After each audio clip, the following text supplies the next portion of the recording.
الحمد لله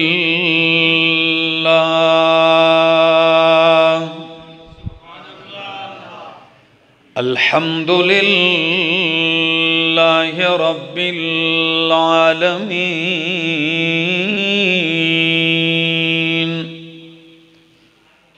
والعاقبة للمتقين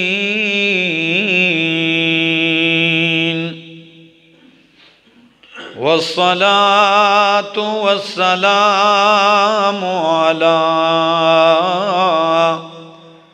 أشرف الأنبياء وإمام المرسلين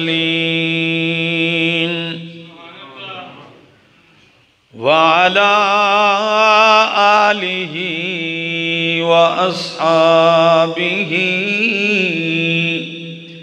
وأهل بيته أجمعين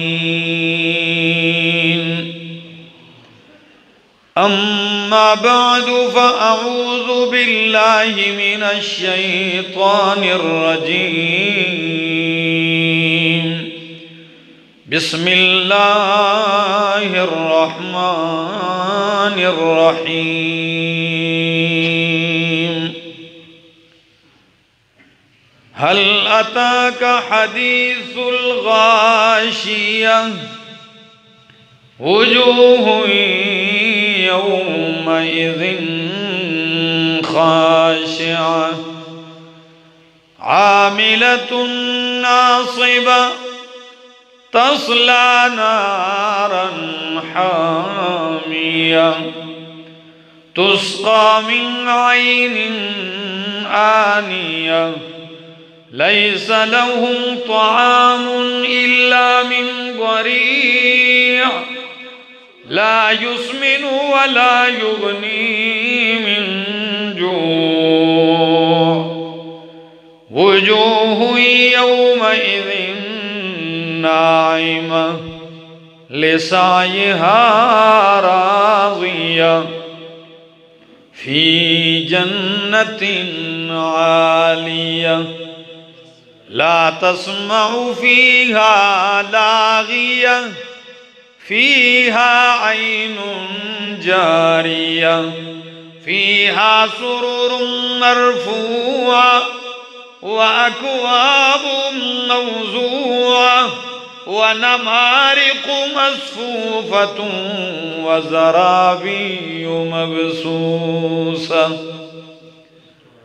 سبحان ربك رب العزة عما يصفون وسلام على المرسلين والحمد لله رب العالمين. انتہائی قابل عزت، قابل احترام، ذی قدر و ذی وقار بزرگوں، بھائیوں، عزیزوں، نوجوان ساتھیوں، السلام علیکم. دعا اور التجا ہے دربار الہی کے اندر کہ اللہ مجھے حق سچ کہہ سکنے، سمجھا سکنے کی توفیق نصیب فرمائے، اور اس کے بعد مجھے اور آپ سب کو عمل کی بھی توفیق نصیب فرمائے. میں نے آپ حضرات کے سامنے قرآن کریم 30ویں پارے کی ایک سورت تلاوت کی ہے، جو مکی سورت ہے، جس کا نام ہے سورۃ الغاشیہ. آج کے اس مختصر سے وقت میں اسی پہ اپنی گزارشات عرض کروں گا. اللہ مجھے سمجھا سکنے کی توفیق نصیب فرمائے.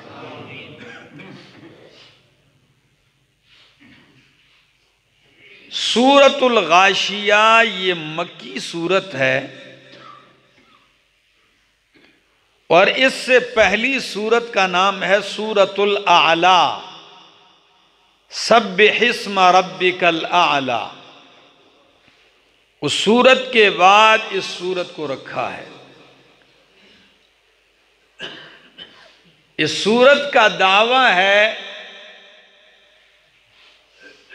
مومنوں کو بشارت اور منکرین کو تخویف، ڈراوا، زجر، اور انداز اتنا پیارا اپنایا، عجیب انداز اپنایا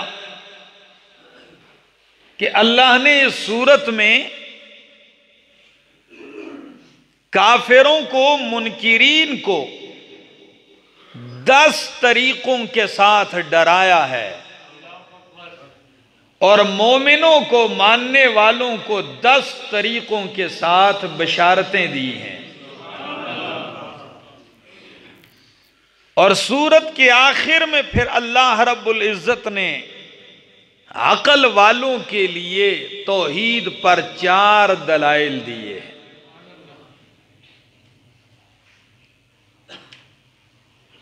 ترجمے پہ غور کیجئے ذرا، پھر مختصر وضاحت سنیے۔ فرمایا هل اتاک حدیث الغاشیہ، هل اتاک حدیث الغاشیہ، کیا آئی ہے آپ تک خبر، پہنچی ہے آپ تک خبر، الغاشیہ، ڈھانپنے والی کی، ڈھانپ دینے والی کی، وجوہ یومئذ خاشعہ، کئی چہرے اس دن خاشعہ، ذلیل ہونے والے ہوں گے، کئی چہرے اس دن ذلیل ہوں گے، عاملۃ ناصبہ، عمل کرنے والے ہوں گے، ناصبہ، تھکنے والے ہوں گے، تصلی نارا حامیہ، داخل ہوں گے گرم دہکتی ہوئی آگ میں۔ اللہ، تسقى من عین آنیہ، پلایا جائے گا ان کو پانی، من عین آنیہ، کھولتے ہوئے گرم چشمے سے، لیس لہم طعام الا من ضریع، نہیں ہوگا ان کے لیے کھانا الا من ضریع، مگر خاری دار جھاڑیوں میں سے، کانٹے دار جھاڑی میں سے، لا یسمن ولا یغنی من جوع، لا یسمن، جو موٹا فربا بھی نہیں کرے گی، ولا یغنی من جوع، اور بھوک سے بھی کوئی فائدہ نہیں دے گی، وجوہ یومئذ ناعمہ، کئی چہرے اس دن ناعمہ،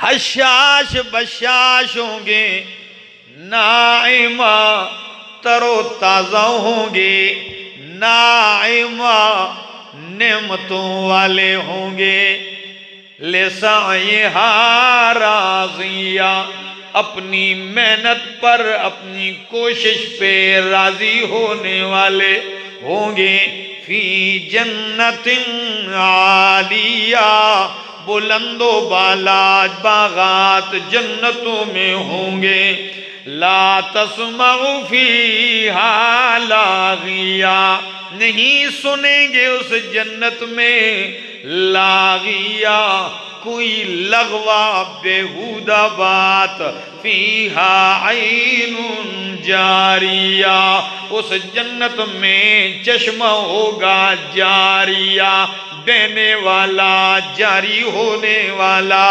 فیہا سرور مرفوعہ، اس میں تخت ہوں گے بلند اونچے، فیہا سرور مرفوعہ وَأَكْوَابٌ مَوْضُوعَةٌ، اور آب خورے جام ہوں گے، پیالے ہوں گے، موضوعہ ایک سلیقے سے رکھے ہوئے، وَزَرَابِيُّ وَنَمَارِقُ مَصْفُوفَةٌ، اور تکیے ہوں گے مصفوفہ، قطار در قطار رکھے ہوئے، وَزَرَابِيُّ مَبْثُوثَةٌ، اور قالین ہوں گے بچھے ہوئے۔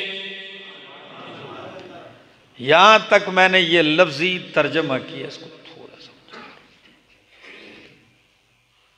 یہ تھوڑا سا میں نے کیا کیا ہے، ترجمہ کیا ہے۔ اب ذرا سنیے، اللہ نے اس سورت کا آغاز ہی قیامت کے تذکرے سے کیا ہے، اور آپ کو بتاتا چلوں کہ قیامت یہ وہ دن ہے، یہ وہ دن ہے کہ اس ایک دن کے 50 سے زیادہ نام اللہ نے خود اپنے قرآن میں ذکر کیے، اس ایک دن کے۔ یہی وہ دن ہے جسے اللہ نے سورۃ الفاتحہ میں فرمایا مالک یوم الدین، یوم الدین جزا کا دن ہے، بدلے کا دن ہے، اور یہی وہ دن ہے جسے سورۃ البقرہ میں فرمایا وَبِالْآخِرَةِ هُمْ يُوقِنُونَ، یہی آخرت والا دن ہے، آخری دن ہے، اور اسی کا کبھی اللہ نام ذکر کرتے ہیں یوم التغابن، اسی کا نام ہوتا ہے الطامۃ الکبریٰ، بہت بڑا ہنگامہ، اسی قیامت کا ایک نام ہے الساعہ، اسی کا ایک نام ہے یوم القیامہ، یسألونک عن الساعہ، کبھی ساعہ اور کبھی یوم القیامہ، اور کبھی قرآن مقدس میں اللہ اسی دن کا نام رکھتے ہیں الحاقۃ ملحاقہ، کبھی قرآن میں فرمایا القارعۃ ملقارعہ، کھڑکھڑا دینے والی، کیا؟ ہاں، قرع کہتے ہیں کھٹکھٹانے کو، کھڑکھڑانے کو، القارعہ، یہ بڑوں بڑوں کے دماغ کو، کانوں کو کھڑکھڑا دے گی، ہر چیز کھڑک جائے گی اس سے، اور اسی کا ایک نام یوں رکھا ہے ان یوم الفصل کان میقاتا، فیصلے کا دن، اور ادھر اس کا نام رکھا ہے هل اتاک حدیث الغاشیہ، کیا آپ کے پاس خبر آئی ہے الغاشیہ، ڈھانپ دینے والی کی؟ یہ ڈھانپنے والی چیز کیا ہے؟ قیامت ہے ایک قول، کہ اس سے مراد کیا چیز ہے؟ قیامت ہے، تو قیامت کو ڈھانپنے والی کیوں کہا ہے؟ قیامت کو ڈھانپنے والی اس لیے کہا ہے کہ یہ ہر اس کی آفت، اس کی ہولناکی، اس کی ہیبت ہر چیز کو ڈھانپ لے گی، نیک کو بھی اور بد کو بھی۔ ہاں، بد کو اپنے انداز سے ڈھانپے گی، نیک کو اپنے انداز سے ڈھانپ لے گی۔ تو فرمایا هل اتاک حدیث الغاشیہ، یا بعض نے فرمایا کہ غاشیہ سے مراد جہنم کی آگ ہے۔ کون سی آگ ہے؟ جہنم کی آگ ہے، کیونکہ قرآن کہتا ہے تغشا وجوہہم النار، کہ کہ ان کے چہروں کو آگ ڈھانپ لے گی۔ لیکن صحیح قول ہے کہ یہ قیامت ہے، کیونکہ قیامت کی ہولناکی یہ ہر شخص پہ آئے گی۔ الغاشیہ، کوئی اس کی لپیٹ سے، کوئی اس کے ڈھانپنے سے بچ نہیں سکے گا۔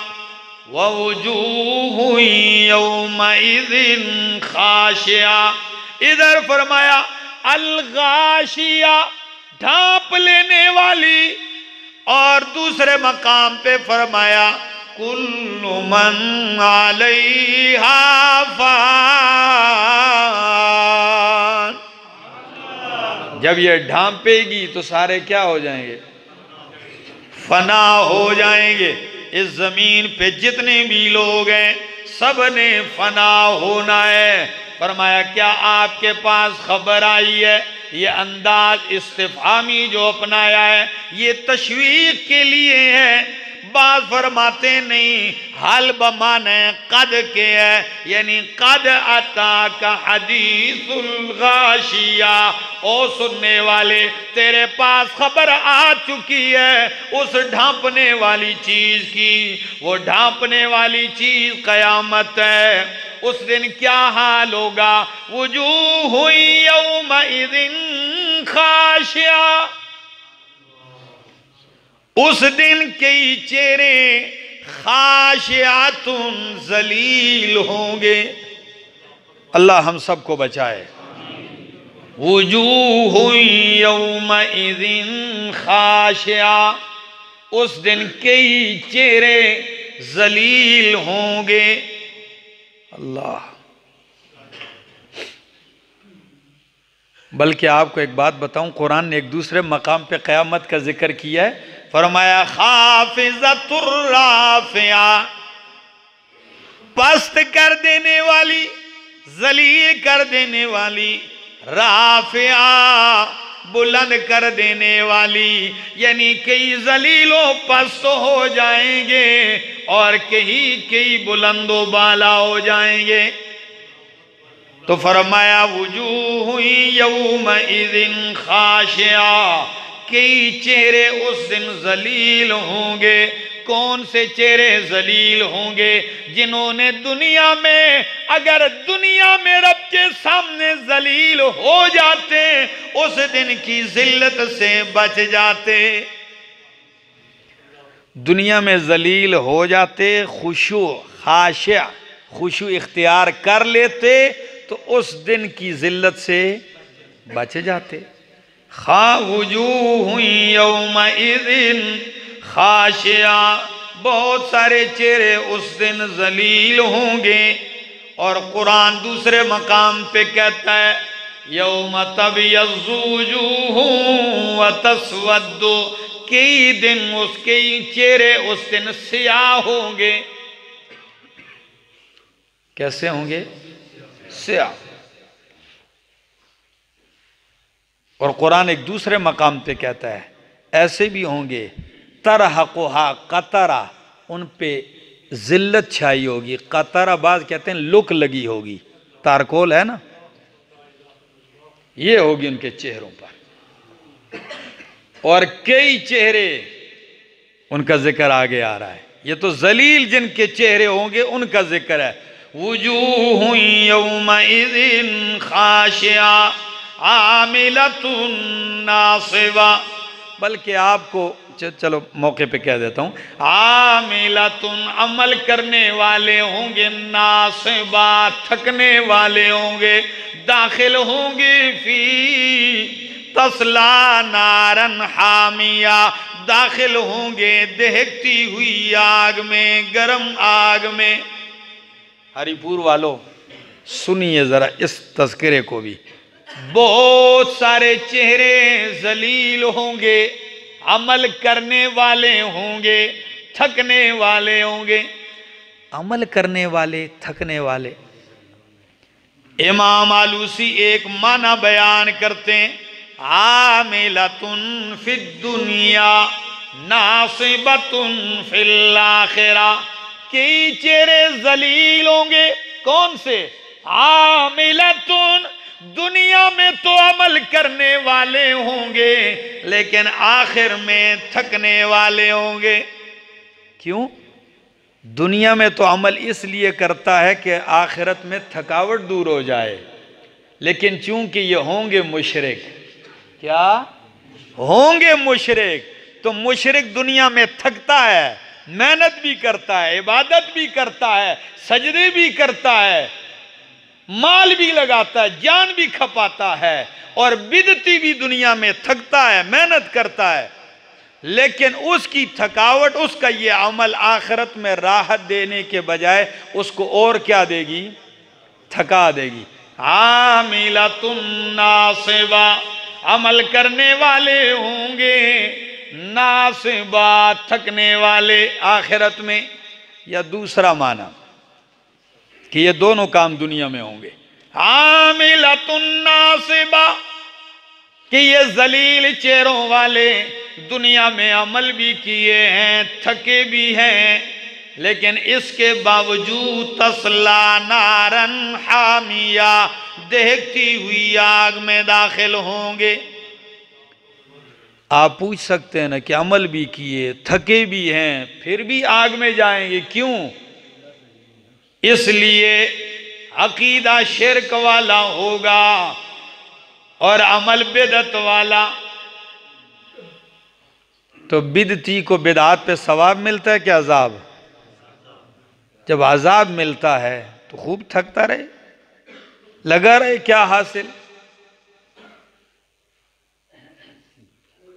حضرت عمر رضی اللہ تعالیٰ عنہ جب شام آئے، ملک شام، ان کو ایک راہب ملا، عیسائی، ایسا راہب کہ بالکل سوکھ کے کمزور ہو کے ہڈیوں کا ڈھانچہ رہ گیا تھا، صرف ہڈیوں پہ ایسے چمڑا، رنگ اس کا سڑا ہوا، کپڑے اس کے میلے، اتنی عبادت کرنے والا، اتنا عمل کرنے والا کہ وجود سارا گل گیا۔ فاروق اعظم رضی اللہ تعالیٰ عنہ کی جب نظر پڑی تو فبکا، رو پڑے۔ کسی نے کہا حضرت آپ اس کو دیکھ کے روئے کیوں ہیں؟ فرمایا اس کو دیکھ کے رویا اس لیے ہوں کہ قرآن کہتا ہے عاملۃ ناصبہ تصلی نارا حامیہ، کئی چہرے ذلیل، عمل کرنے والے، تھکنے والے تو ہوں گے لیکن اس کے باوجود بھی جہنم میں جائیں گے۔ اب عبادت تو یہ کر رہا ہے، تھک بھی رہا ہے، وجود سے ڈھانچہ بنا دیا ہے اس نے، لیکن منزل پا نہیں سکا، تو نتیجہ کیا نکلے گا؟ تصلا نارن حامیہ، گرم آگ میں جائے گا۔ اللہ ہمیں ایسا نہ بنائے۔ اور یہ تب یہ میرا بھائی کہ جب آپ عمل عقیدہ توحید والا اور عمل سنت کے مطابق ہو، کیونکہ ایک بندے کا عمل سنت کے مطابق نہیں ہے جی، وہ ہر دن فجر کی 50 رکعتیں پڑھتا رہے، تھک تو رہا ہے لیکن اس کو کچھ ملے گا جی؟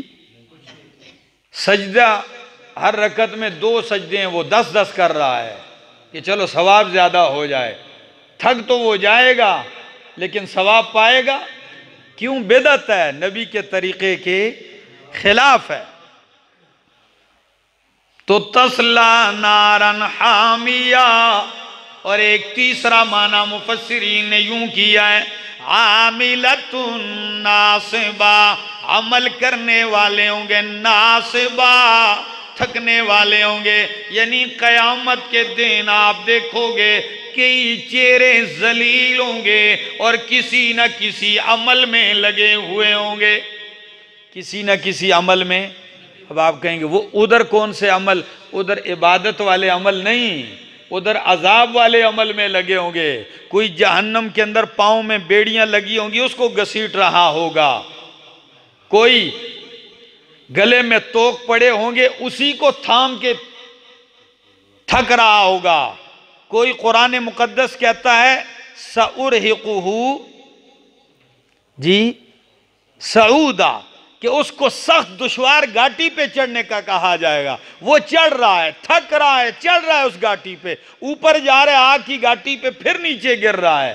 عاملۃ ناصبہ، عمل میں ایک لگا ہوا ہے، فارغ اس کو بھی بیٹھنے نہیں دیا جائے گا، عمل میں بھی لگا ہے، تھک بھی گیا ہے اور ہے بھی مزوں میں نہیں. تسلا نارن حامیہ، دہکتی ہوئی آگ میں ہوگا. جب انسان عمل کرتا ہے، تھکتا ہے تو پیاس لگتی ہے کہ نہیں؟ کہتا ہے بڑا تھک گیا ہوں، پانی لے آؤ. تو فرمایا تسقا من عین آنیہ، ان کو کھولتے ہوئے گرم جوش مارتے ہوئے چشمے سے پانی پلایا جائے گا.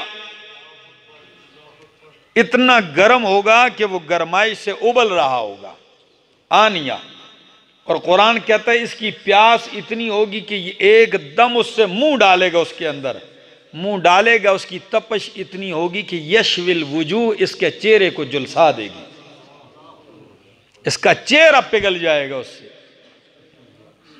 اور قرآن مقدس کہتا ہے جب یہ پیے گا تو اس کی آنتیں کٹ جائیں گی، اس سے آنتوں سے باہر آ جائے گا، اتنا گرم. یہ خوراک ہے ان کی.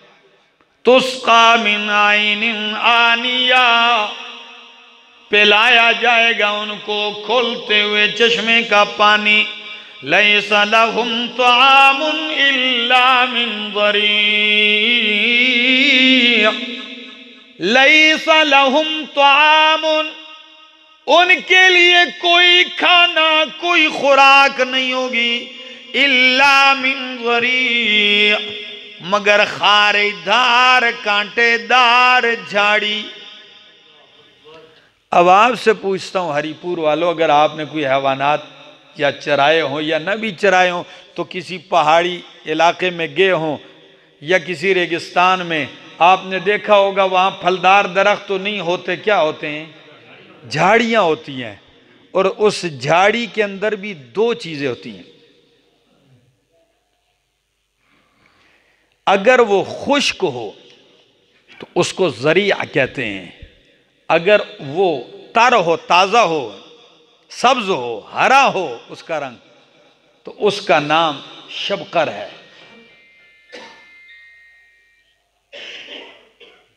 تر ہو تو پھر ایک جانور اونٹ کبھی کبھی بھوک کی شدت میں منہ ڈال لیتا ہے، لیکن خشک ہو تو جانور بھی اس سے دور بھاگتا ہے. اور کسی مفسر نے بڑی عجیب بات لکھی، وہ فرماتے ہیں لیس لہم طعام الا من ضریع، نہیں ہوگا ان کے لیے کھانا مگر ذریع سے. تو ذریع کو ذریع اس لیے کہتے ہیں لشدت التضرع علیہ. اس خاردار جھاڑی کو بھی ذریع اسی لیے کہا گیا کہ تضرع، انتہائی کھاتے وقت گڑ گڑائے گا، چلائے گا، اللہ نگل جائے، کسی طرح اتر جائے حلق سے. الا من ضریع لا یسمن ولا یغنی من جوع.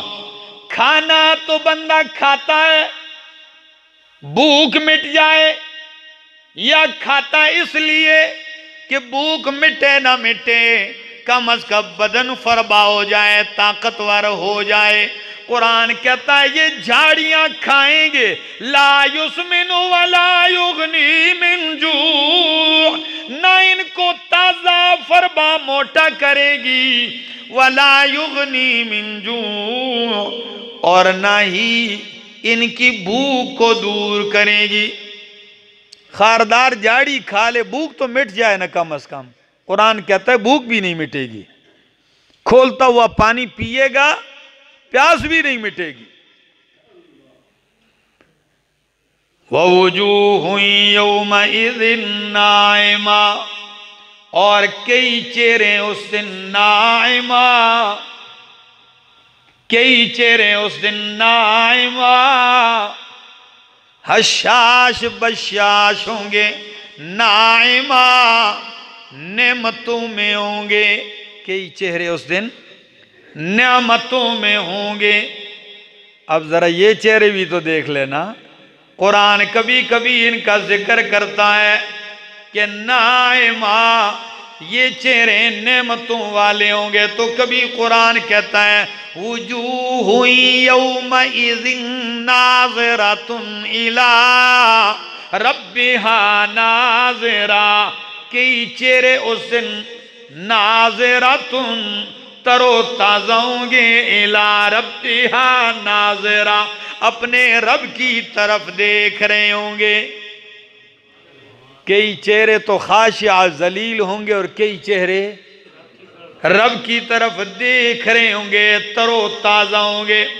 ضاحکۃ مستبشرہ ہنسنے والے ہوں گے، مستبشرۃ خوشیاں منانے والے ہوں گے. اور کبھی قرآن کہتا ہے مسفرہ، اللہ ایسی مسفرہ چمکار ہوگی ان کے چہروں پہ. صبح کا اجالا، اسفروا بالصبح، مسفرہ ایسی لائٹیں مار رہے ہوں گے ان کے چہرے. اللہ مسفرہ. ادھر فرمایا وجوہ یومئذ ناعمہ، کئی چہرے اس دن نعمتوں والے ہوں گے، تازہ ہوں گے. ہری پور والوں حدیث سنانے لگا ہوں، ابن ماجہ اور مسلم کی الفاظ ابن ماجہ کے ہیں. دنیا میں ایک مثال آپ کو دیتا ہوں. نعمتوں میں پلنے والے شخص کے چہرے اور بغیر نعمتوں تکلیفوں مشقتوں میں پلنے والے کا چہرہ ایک جیسا ہوتا ہے. ایک اے سی میں بیٹھا ہوا ہے، کوٹھی بنگلے میں، چمن میں، باغ و بہار میں پل رہا ہے. ایک صبح جب دھوپ نکلتی ہے تو اس پہ پڑتی ہے اور سارا دن دھوپ میں ہی وہ خوار ہو رہا ہے. جی کبھی بھٹی کے سامنے، کبھی روڈوں پہ لک ڈال رہا ہے. ایک یہ، اور ایک گاڑی میں بھی اے سی، کمرے میں بھی اے سی، باتھ روم میں بھی اے سی ہے. اور شدید سردی ہو تو جہاں سردی کم ہو اس علاقے میں چلا جائے، گرمی بڑھے ٹھنڈے علاقے میں چلا جائے، اور اگر گرم میں بھی رہے تو گرم علاقے میں بھی سردی کا ماحول بنا لے. تو سچ بتاؤ، لوگ کہتے ہیں فلاں کھاتا پیتا ہے تو اس کا اثر چہرے پہ آتا ہے کہ نہیں آتا؟ چہرے کا ذکر اس لیے کیا ہے، ورنہ ذلیل صرف چہرہ نہیں ہوتا، سارا بدن ہوتا ہے. نعمتوں کا اثر تو پورے بدن پر ہوتا ہے، لیکن چہرہ چیز ہی اللہ نے ایسی بنائی ہے کہ خوشی اور غم کا سب سے پہلا اثر اس پہ ظاہر ہوتا ہے. کسی سے کہہ دو بہت بڑی خوشخبری ہے، آپ کے سنانے سے پہلے ہی اس کا چہرہ کھل جائے گا. جی کہتے ہیں نا، کسی نے کسی کو کہا پیسے لایا تھا، 2-3 کروڑ روپے نکلا ہے آپ کا، تو اب یہ سوچ رہا ہے کہ یہ پیسوں کی خبر اس کو دوں تو وہ خوشی سے اس کو اٹیک نہ ہو جائے، مر نہ جائے. یہ پیسے لیے، اب اس کو بات گما پھرا کے لگا ہوئے اس کی فکر میں کہ اگر آپ کو 10 لاکھ مل جائیں تو کیا ہوگا؟ اچھا ہوگا. نہیں جی، کروڑ مل جائے، 2 مل جائیں، 3 مل جائے، اللہ کرے مل جائے. اب یہ اس کا ذہن بنا رہا ہے کہیں یہ مر نہ جائے خوشی سے. تو جب آخر میں اس کو کہا کہ یہ لو آپ کے 3 کروڑ روپے یہ آپ کو مل گئے، اس نے کہا آدھے تیرے ہو گئے ہیں. بس یہ اس کو تسلیاں دینے والا خود آدھے ہی ملے تو کیا ہو گیا؟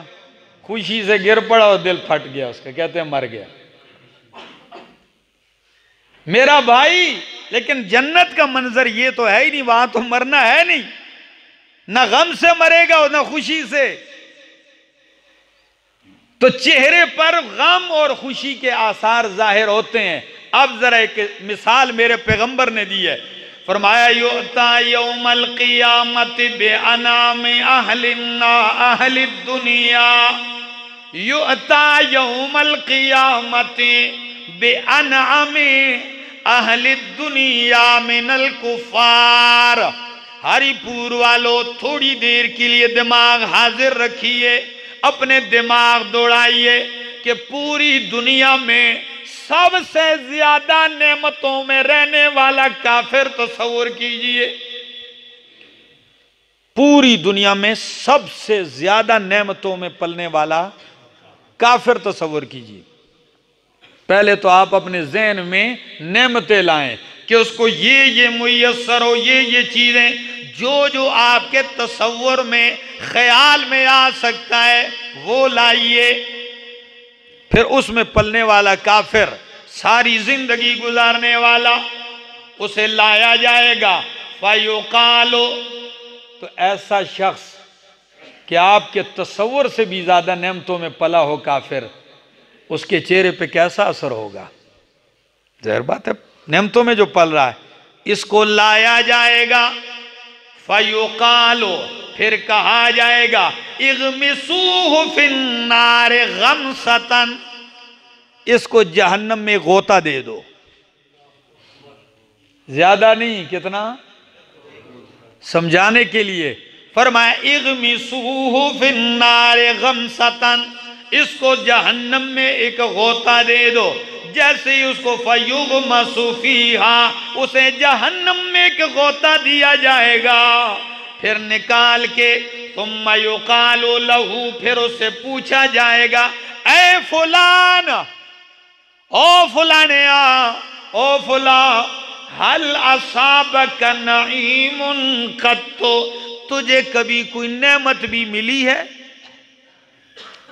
جہاں ساری زندگی نعمتوں میں پلا، ایک غوطہ کھایا نکالا، او فلان حل اصبت نعیم قط، کیا تجھے کبھی کوئی نعمت ملی ہے؟ فیقول اللہ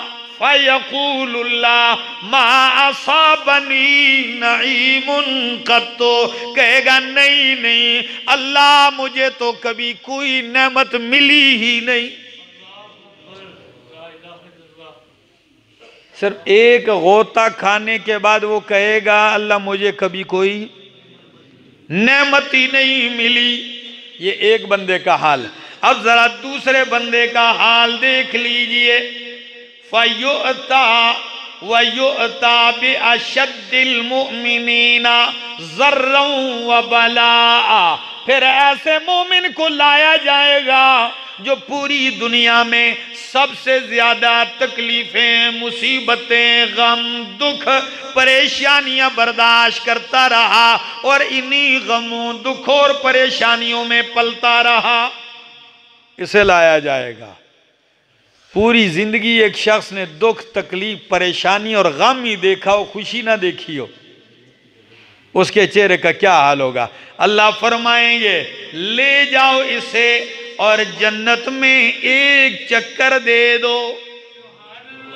اللہ، ایک چکر، ایک غوطہ اسے میری جنت کا لگا کے لے آؤ۔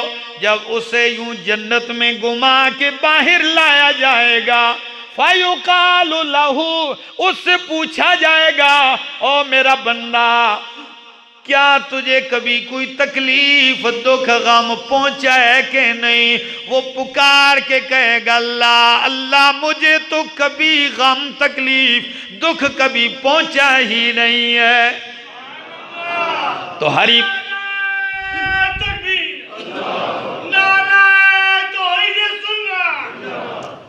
ہری پور والو، اگر یہاں کی تھکاوٹوں کے بعد، یہاں کی پریشانیوں کے بعد، ہو میرا توحیدی دوست، اگر قیامت میں اللہ کہہ دے جا میں نے معاف کر دیا ہے، یہ جنت عطا کر دی، تو جب ایک غوطہ جنت کا لینے کے بعد کہے گا دکھ پہنچا ہی نہیں، تو جس کو اللہ کائنات سے کئی گنا بڑی جنت سے نواز دے، اپنے دیدار سے نواز دے، اپنی رضا سے نواز دے، سچ بتاؤ اس کے چہرے پہ نعمتوں کے آثار ہوں گے کہ نہیں ہوں گے؟ تو قرآن کہتا ہے وجوہ یومئذ ناعمہ، کئی چہرے اس دن نائمہ نعمتوں والے ہوں گے، حشاش بشاش بارونق ہوں گے، لسعیہا راضیہ، دنیا میں جو اس نے کوشش کی ہوگی اپنی اس کوشش پہ اس دن راضی ہوگا۔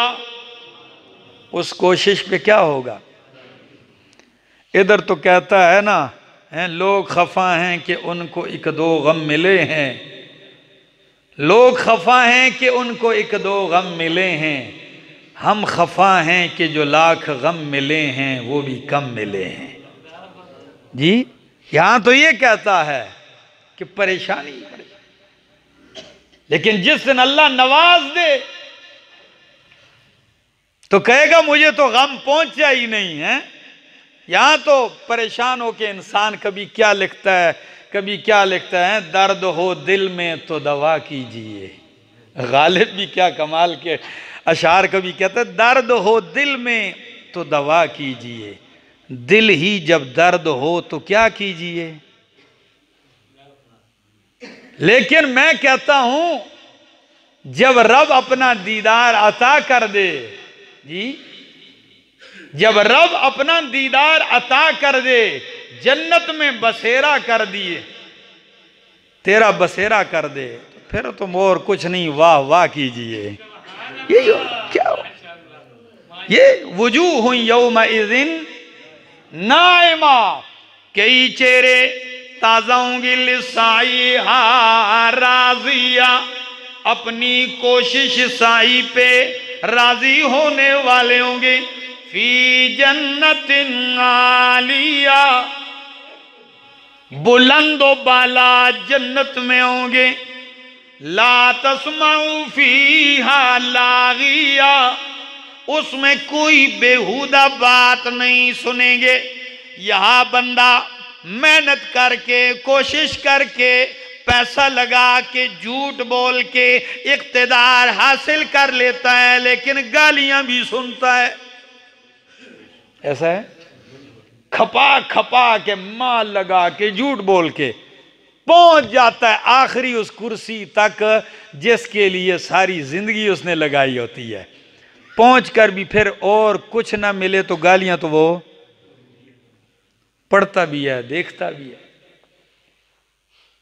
لیکن رب جو بادشاہت ایک عام بندے کو، ہر مومن کو دے گا، وہ کیسی ہوگی؟ لا تسمع فیہا لاغیہ، تیرے کان تک زندگی ہمیشہ کبھی کوئی بیہودہ بات بھی نہیں آئے گی۔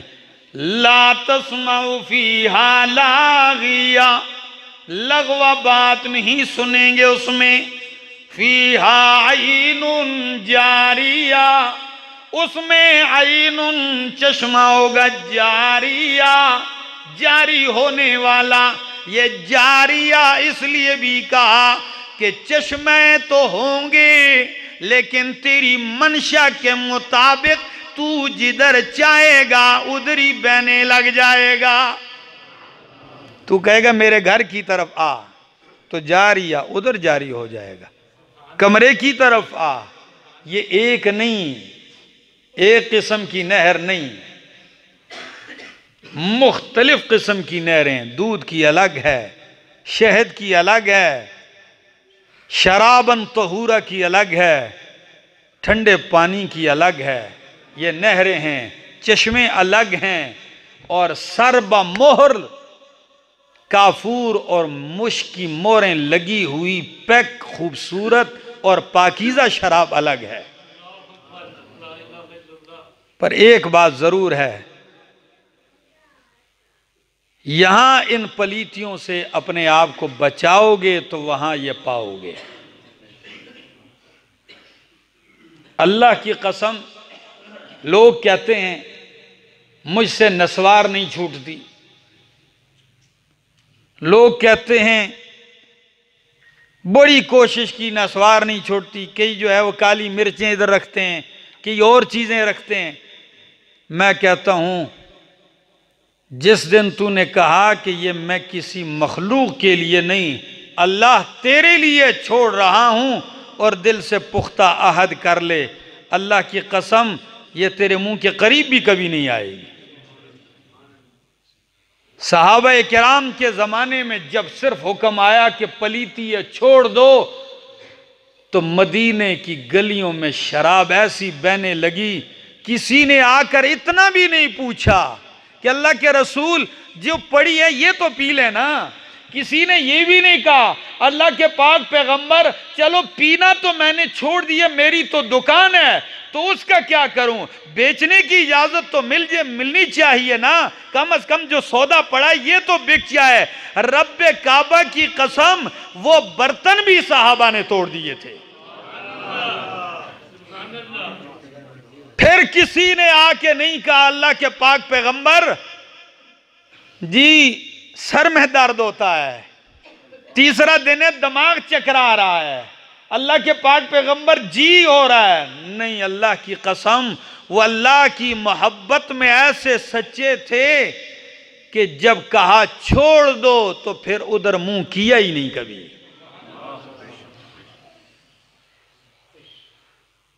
تو بہت سارے چہرے تر و تازہ ہوں گے، اپنی کوشش پہ راضی، بلند و بالا جنت میں، بےہودہ بات نہیں سنیں گے، نہریں ہوں گی، چشمے ہوں گے جاری، فیہا سرور مرفوعہ۔ سرور سریر کی جمع ہے، سریر بروزن فعیل، سرتن، اللہ سرور سے ہے، چارپائی کو بھی سریر کہتے ہیں، تخت کو بھی سریر کہتے ہیں، اور یہ سریر کہتے کیوں ہیں؟ کیونکہ بندہ جو ہی تخت پہ آتا ہے تو ایک سرور محسوس کرتا ہے۔ کیا؟ یہ ساری خلقت نیچے ہوتی ہے اور یہ تخت پہ ہوتا ہے تو کیا محسوس کرتا ہے؟ اللہ فرماتے ہیں فی سرور فیہا سرور مرفوعہ، وہ اتنے بلند و بالا تخت ہوں گے، اتنا سرور ہوگا جس کی کوئی انتہا نہیں ہے۔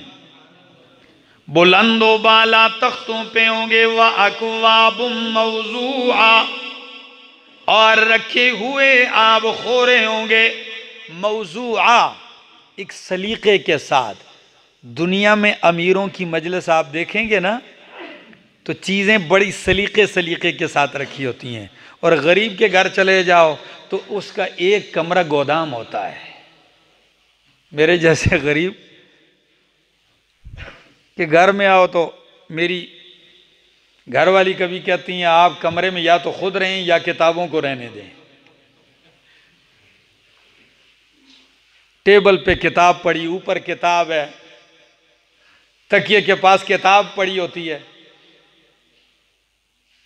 تو امیروں کی مجلس وہ ایک سلیقے سے بنائی ہے، یہ بیٹھنے کی کرسی کی جگہ ہے، یہ نیچے کی نشست ہے، گلاس ایک سلیقے سے رکھے ہوتے ہیں، جگ ایک سلیقے سے رکھے ہوتے ہیں، پیالے ایک خاص ڈیزائن سے رکھے ہوتے ہیں۔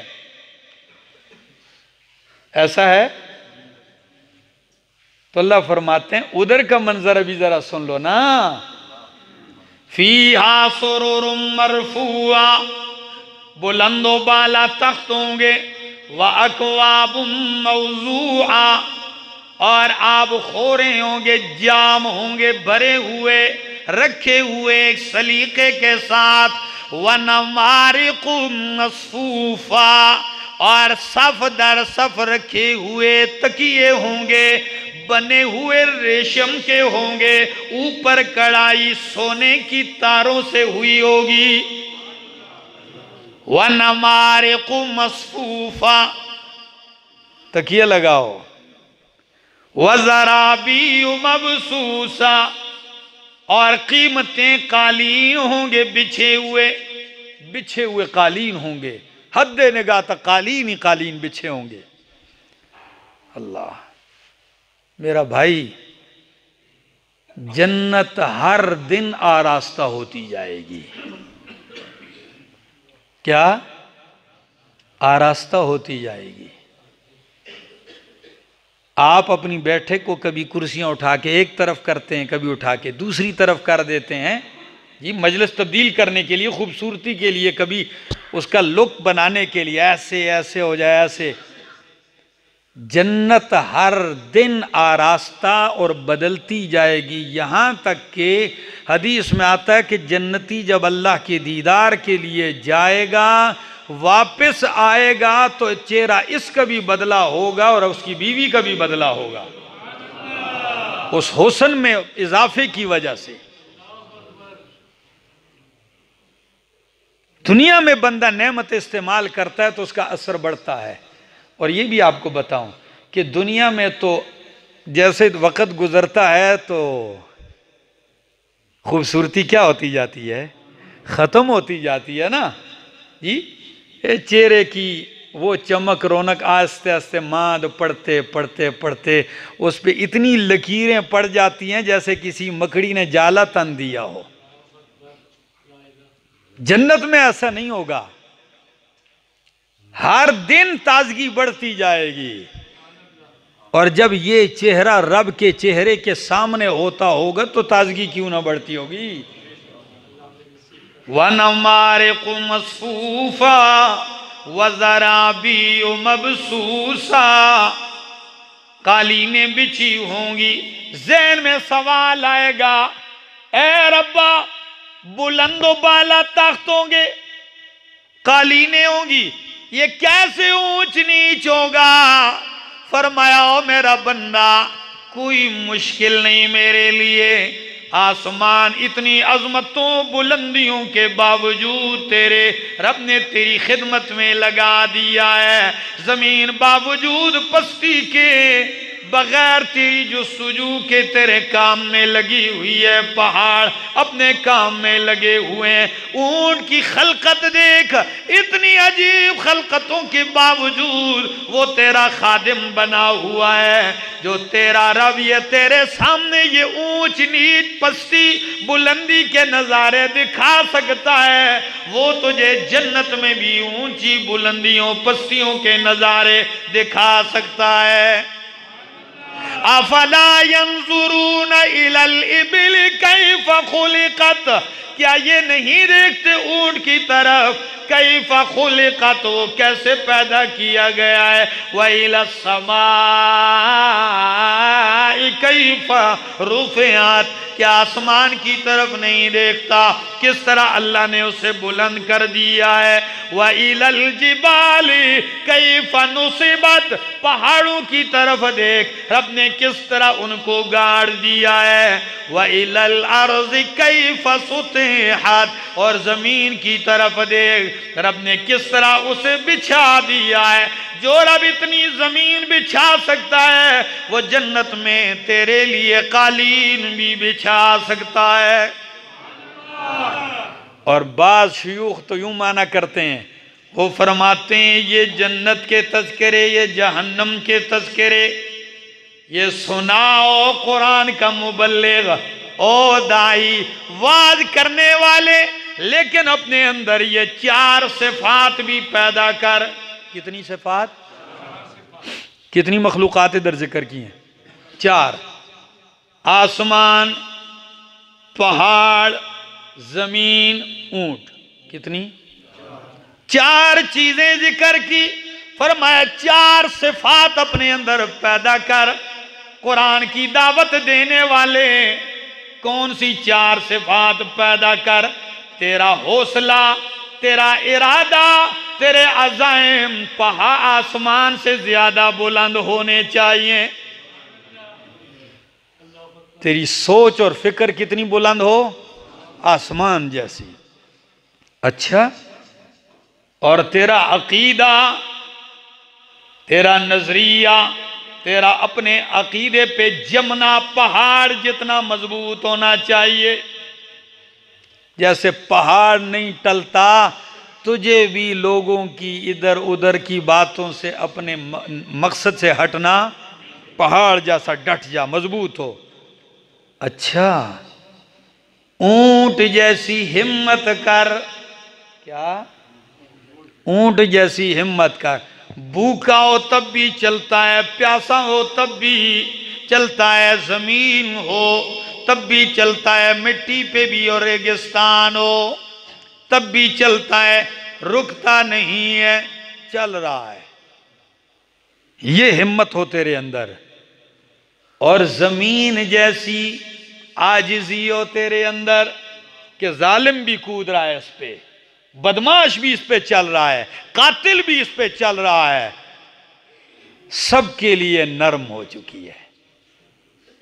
تو بھی ایسی عاجزی تواضع اختیار کر، ادھر تواضع اختیار کر دے جائے گا پست ہو جائے گا، آخرت میں رب تجھے بلند کر دے گا۔ رب کے سامنے ایسی عاجزی اور تواضع اختیار کر۔ فرمایا فذکر، 4 صفات ذکر کرنے کے بعد کیا فرمایا؟ فذکر، اب کیا کر؟ نصیحت کر۔ انما انت مذکر، بے شک تو نصیحت کرنے والا ہے۔ لست علیہم بمسیطر، آپ ان پہ ذمہ دار نہیں ہے۔ داروغہ مسیطر، آپ کو میں نے مسلط نہیں کیا ہے، آپ کا کام کیا ہے؟ تسلط رب کا ہے، جسے چاہے گا ہدایت دے گا، جسے نہیں چاہے گا نہیں دے گا۔ چاہے گا تو حبشے کے کالے بلال کو آپ کا غلام بنا دے گا، نہیں چاہے گا تو آپ کے پڑوس میں آپ کا حقیقی چچا ساری زندگی آپ کا مخالف رہے گا۔ آپ کا کام کیا ہے؟ آپ نصیحت کریں۔ فذکر انما انت مذکر لست علیہم بمسیطر، آپ ان پہ داروغے نہیں۔ الا من تولا، ہاں جو کوئی پھرے گا، روگردانی کرے گا، انکار کرے گا، فَيُعَذِّبُهُ اللَّهُ الْعَذَابَ الْأَكْبَرِ، تو تیرا رب اس کو بڑا عذاب دے گا۔ ان الینا ایابہم ثم ان علینا حسابہم، اللہ فرماتے میری طرف ہی ان کو لوٹ کر آنا ہے اور میرے ذمے ہی ان کا حساب لینا ہے۔ آئیں گی بھی میرے پاس، حساب بھی میں خود لوں گا، اللہ فرماتے ہیں۔ اللہ ہمیں اس دن کی رسوائی سے محفوظ فرمائے اور اس دن کی نعمتیں اور عزتیں ہمیں نصیب فرمائے۔